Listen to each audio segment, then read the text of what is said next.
రంగమయ్య. మరొక భాగం. ప్రతి పరిచయం స్నేహం అవ్వాలని, ప్రతి స్నేహం చాలా గొప్పదవ్వాలని ఎక్కడుంది సార్? స్నేహం గొప్పదే కాదన్ను.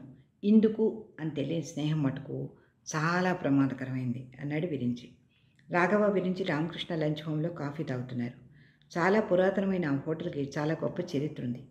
బయట నుంచి వచ్చే కదంబ వాసనలు, లోపల నుంచి వచ్చే మసాలా దోశల వాసనలు కలగాపులగం అయిపోయి వింత మాదకత ఉంది గాల్లో. అక్కడ కాఫీ చాలా ప్రసిద్ధి. వారిద్దరి సబ్జెక్టు ఉమా. ఆ మొదటి పరిచయం తర్వాత 4-5 సార్లు అందరూ కలిశారు. ప్రతి కలయికలోనూ రాఘవలోని మేధావిని చూసి ఉమ చూపే ఆరాధన చాలా నిష్కల్మషంగా ఉండేది. అన్ని పొరలు విడదీసి అతను చాలా దగ్గరైన వాళ్ళు ఎవరూ లేరు. అందుకని అతని దృష్టిలో ఉమ కేవలం అడ్మైరర్గా ఆగిపోలేదు.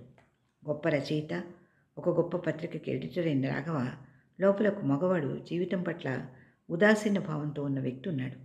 అందుకే అతని అలౌకిక తార్కిక జ్ఞానం అతని జీవితానికి ఉపయోగపడలేదేమో. ఉమా ఏదో తెలుసుకోవాలని ప్రశ్నించినప్పుడల్లా అతను ఆమెను అతనితో నోరు కట్టించేవాడు. అందులో అతనికి ఏదో ఎగో సాటిస్ఫాక్షన్. దెయ్యాలు ఉన్నాయా అనే శీర్షిక నిర్వహించినంత మాత్రం చేత మా ఆఫీస్లో కుర్చీలు బెంచీలు కూడా దెయ్యాలేనన్న నమ్మాలన్న సిద్ధాంతం ఏం లేదు. ఏదో పొట్టకుట్టుకు ఉద్యోగం చేస్తున్నాం కానీ ఇదంతా ట్రాష్ అనేవాళ్ళు మా మధ్య ఉన్నారు. మనుషుల్ని కొనగలరేమో కానీ వాళ్ళ ఆలోచనలను కొనలేరుగా అన్నాడు రాఘవ ఉమ్మ ఆ సబ్జెక్ట్ ఎత్తినప్పుడు. నాకు మాత్రం హనుమంతుడు దండకం వచ్చు. నేను విపరీతంగా నమ్ముతాను, నిజాయితీగా ఒప్పుకున్నాడు విరించి. అతను పొలం గట్ల మీద ఉండే మోహిని పిశాచాల గురించి, కొరివి దెయ్యాల గురించి వినే ఉన్నాడు. భయం బేస్గా కొన్ని నమ్మకాలు పూజించబడతాయి. అప్పుడప్పుడు పాపం భగవంతుడు కూడా ఆ కోవలోకి చేర్చబడతాడు. అది కాదు సబ్జెక్టు. అసలు ఈ విషయం మీద ఇంత డిస్కషన్ నిర్వహించే మీరు నిజాయితీగా ఎందుకు ఆలోచించరు?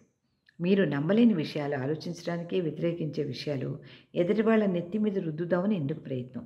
సిన్సియారిటీ లేని ఈ పని వల్ల ప్రయోజనం ఏంటి చెప్పండి? అడిగింది ఆమె సూటిగా.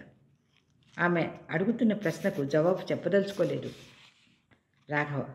మామూలుగా అయితే ఒక థియరీనో, ధర్మాన్నో, న్యాయసూత్రాన్నో కేవలం కొన్ని వాక్యాలు మార్చి ప్రచురిస్తే ప్రజలు దాన్ని చాలా మ్యాటర్ ఆఫ్ ఫ్యాక్ట్గా తీసుకుంటారు. చర్చనీయాంశం చేస్తే మటుకు ఆలోచించడం ప్రారంభించి ఒకరి నుంచి ఒకరు చాలా నేర్చుకుంటారు అని సమాధానం చెప్పేవాడేమో. కానీ ఎందుకో కాసేపు ఆమెను ఏడిపిద్దాం అనిపించింది రాఘవ్కి. ఒక నిజం అది నిజమేనని నిర్ధారించబడినప్పుడు అది దాని ఔన్నత్యాన్ని కోల్పోతుంది అన్నాడు కదా ఆస్కార్ వైల్డ్ అని తప్పించుకున్నాడు. మాట్లాడకుండా వెళ్ళిపోయింది ఉమ్మ. ఆ తర్వాత 15 రోజులు కనబడలేదు. రాఘవులోని గొప్ప వ్యక్తిత్వం తన అద్దెకుండే $250 ఇంట్లోకి వెళ్ళిపోగానే మారిపోతుంది. తల్లికి మందులు, తెలివిగా ప్రవర్తించాలనుకునే భార్య తీసుకునే అతి జాగ్రత్తలు అలవాటైపోయాయి. కానీ ఎందుకు ఉమ్మ హాంటింగ్ మెమరీ అయిపోయింది అతనికి. అయినా ఆడపిల్లకి ఇంత తెలివితేటలేమిటి అని విసుక్కున్నాడు. సెలవులు వచ్చాయని పిల్లల్ని స్నేక్ పార్క్కి తీసుకెళ్తే అక్కడ చూపించిన నాగుపాము ఎండలో మిలమిలా మెరుస్తూ పడగ విప్పడం చూశాడు. ఉమ్మ గుర్తొచ్చింది. అష్టలక్ష్మి గుడిపై ప్రాకారం నుండి అస్తమిస్తున్న సూర్యకాంతిలో మెరుస్తున్న అమ్మవారిని చూసినప్పుడు ఉమ్మే గుర్తుకొచ్చింది. ఎలాగైనా కలుసుకోవాలి అనిపించింది. కానీ కనీసం ఆమె ఆహ్వానించలేదు. అడ్రస్ కూడా లేదు.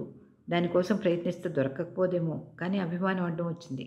అయినా ఆడపిల్లకి ఇంత ఆలోచన, ఈ గోల ఏమిటి? విరించి ఇది అవసరమా అన్నాడు రోజు ఆపుకోలేక. ఉండకూడదా గురువుగారు? పైగా రచయిత్రు కదా. నా మొహం. రకరకాల నవల వైతరుణిలో మునిగి విసిగిపోతున్నాడు రాఘవ. ఆ తర్వాత ఏదో రిఫరెన్స్ కోసం థియోసాఫికల్ లైబ్రరీకి వెడితే అక్కడ కనిపించింది ఆమె. ఆ చల్లటి చెట్ల నీటిలో ఆధ్యాత్మికత స్పందించే పాలరాతి గోడల నీడల్లో కొన్ని వేల మందికి జ్ఞాన ప్రదానం చేసి అంతర్ముఖుల్ని చేసిన ఆ నిశ్శబ్ద సంగీతంలో మళ్ళీ వారి స్నేహానికి లయ కుదిరింది. ఇక్కడ బౌద్ధారామం చూసారా? చాలా బాగుంటుంది. లోపలికి తీసుకెళ్తూ నడిపించింది. అక్కడ అలౌకిక సౌందర్యం, ఆ కొలను, వెదురు పొదలు అతనిలో కవిని, సౌందర్యాధారకుడిని నిద్రలేపాయి. మాట్లాడుతున్న ప్రతి మాటలో విషయాలు రాకుండా జాగ్రత్త పడ్డారిద్దరు. ఏమి కావాలో ఆ వద్దనుకోవడం ఇద్దరికీ సుఖం. రండి మిమ్మల్ని డ్రాప్ చేసి వెళ్తాను అంటూ తన ఫియట్గా డ్రైవింగ్ సీట్లో కూర్చోనేదాకా ఆమె అంతస్తు అతని ఆలోచనలోకి కూడా రాలేదు. వద్దు అంటూ నడిచి వెళ్ళిపోయాడు అతను. ఆ తర్వాత జీవితాన్ని మోకరిగా, ప్రేమను కేవలం ఎగో ఫీలింగ్గా చిత్రీకరించే రాఘవ నిజం చెప్పు నేస్తం, నీకేం కానా నేను అని కవిత్వం రాశాడు. గురుగారు ఏం బాగాలేదు విషయం. పెళ్ళైన మీకు ఈ బాధ ఏమిటండి? విరించి కొంచెం సీరియస్గానే అన్నాడు. పర్యవసనాలు లేని స్నేహాలు సుఖం విరించి ఇందులో ఇచ్చుకోవడాలు, పుచ్చుకోవడాలు, దాచుకోవడాలు, పోగొట్టుకోవడాలు ఉండవు. నా బొంద అని వెళ్ళిపోయాడు విరించి. ఆ తర్వాత ఆమెను షాపింగ్ సెంటర్లో తల్లిదండ్రుల మధ్య పొందిగ్గా నడుచుకుంటూ నగల దుకాణంలోకి వెళ్ళని చూశాడు. పలకరించలేదు. ఆమె అలంకరణ ఆమె ఎంత గొప్పదో చెప్పాయి. ఎట్లాంటి పిల్ల విరించి గదికి అంత సింపుల్గా వచ్చిందేమిటి అనుకున్నాడు. నా పెళ్ళండి అంటూ ఇన్విటేషన్ తీసుకొచ్చి స్టాఫ్కి అంతా పంచింది. చందనం కార్డు మీద బంగారు అక్షరాలు. ఆమె తండ్రి పేరు చదవగానే ఉలిక్కిపడ్డాడు విరించి. ఆయన లయన్స్ క్లబ్ మెంబరు, పెద్ద ఆఫీసరు. ఊరినాయను అని ఆశ్చర్యంగా చూశాడు ఆ వంక. మామూలుగా నవ్వుతూ వెళ్ళిపోయింది. చేసుకోబోయే అభాగ్యుణ్ణి తన ఇంటెలెక్చువాలిటీతో చంపుతుంది కాబోలు గురువుగారు అనబోయి రాగా మోహన్లో ఇది అని చెప్పలేని భావాన్ని చూసి నోరు మూసుకున్నాడు. పెళ్లికి వెళ్ళకూడదనుకుంటూనే ఆకర్షణలో వెళ్ళారు. స్నేహానికి సంకేతం పుష్పగుచ్చమే అని పాడుకుంటూ బొకే పట్టుకొచ్చేసాడు విరించి.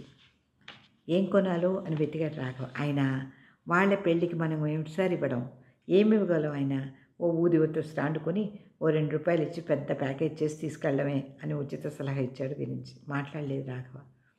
సన్నటి ఉల్లిపొర లాంటి పేపర్లోంచి మిలమిల వెండిలేస్తో మెరుస్తున్న పాంజేపు పట్టాలు తీశాడు. వేలికి పటాకు సన్నటి వెండి చైన్తో కలిపి ఏదో పాతకాలపు రాజకుమార్తె నగలా ఉన్నది. ఏదో అనబోయి నోరు మూసుకున్నాడు విరించి. పెళ్ళికొడుకు నల్లగా ఉన్నాడు, హుందాగా ఉన్నాడు. కానీ ఆ పెళ్లి పందిరి వాతావరణం ఉక్కిరి బిక్కిరైపోయారు ఇద్దరు. ఒక్కసారి హోదా, డబ్బులు, నగలు, మర్యాదలు చల్లని మీద పడినట్టే. భోజనాలు కూడా చేయకుండా పారిపోయి ఇచ్చారు ఇద్దరు. అన్నింట్లోకి భరించలేందా ఉమ అలంకరణ. ₹1,00,000 నగలు, ₹5,000 చీరతో ఉమను చూడలేకపోయారు. పెళ్లి పందిరి నుంచి బయటికి రాగానే ఏదో ఉపద్రవం నుంచి బయటపడ్డట్టు అనిపించింది. ఎన్ని కబుర్లన్నా చెప్పనండి గురువుగారు, ఆడపిల్లలకు హోదాలకి డబ్బుకి లొంగిపోకుండా ఉండరు. మనకు తెలిసిన స్నేహమై ఉమ్మకి ఈ పెళ్లి కూతురు ఉమ్మకి ఏమన్నా సంబంధం ఉందా? ఓ రోజు విరించి ఆఫీస్ అయిపోయిన తర్వాత ఊసుకోక రాఘవతో అలా మాట్లాడుతుంటే సడన్గా ఉమ్మ చచ్చిపోయిందని తెలిసింది. ముందు మామూలుగా ఉన్న తర్వాత తలుచుకుని ఏడ్చాడు విరించి. శూన్యంలోకి చూస్తూ ఉండిపోయాడు రాఘవ. అతని దుఃఖం మానసికమైంది. అందుకని తేరుకుని విరించిని సముదాయించాడు. ఆఖరిసారిగా ఉమ్మ మృతదేహాన్ని చూద్దామని కూడా తర్వాత భరించలేమని రాలేదు ఇద్దరు.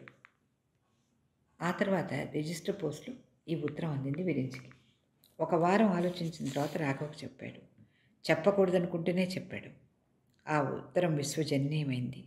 ఒక విరించుకో రాఘవకో సంబంధించింది కాదు. అందులో తను విపరీతంగా గౌరవించే ఉమ్మ సందేశం ఉంది. ఇది ప్రపంచానికి తెలియాలన్న తపనుంది. అందుకే అది పబ్లిష్ చేయాలని పట్టుదలలో ఉన్నాడు విరించి. మీ సమస్యలు, ప్రశ్నలు reachgg@gmail.com ఈమెయిల్ ఐడికి మెయిల్ చేయండి. ఈ వీడియో కనుక మీకు నచ్చినట్లయితే లైక్ చేయండి, షేర్ చేయండి, సబ్స్క్రైబ్ చేయండి. జలంధర్ గారి బుక్స్ కోసం కాంటాక్ట్ చేయవలసిన అడ్రస్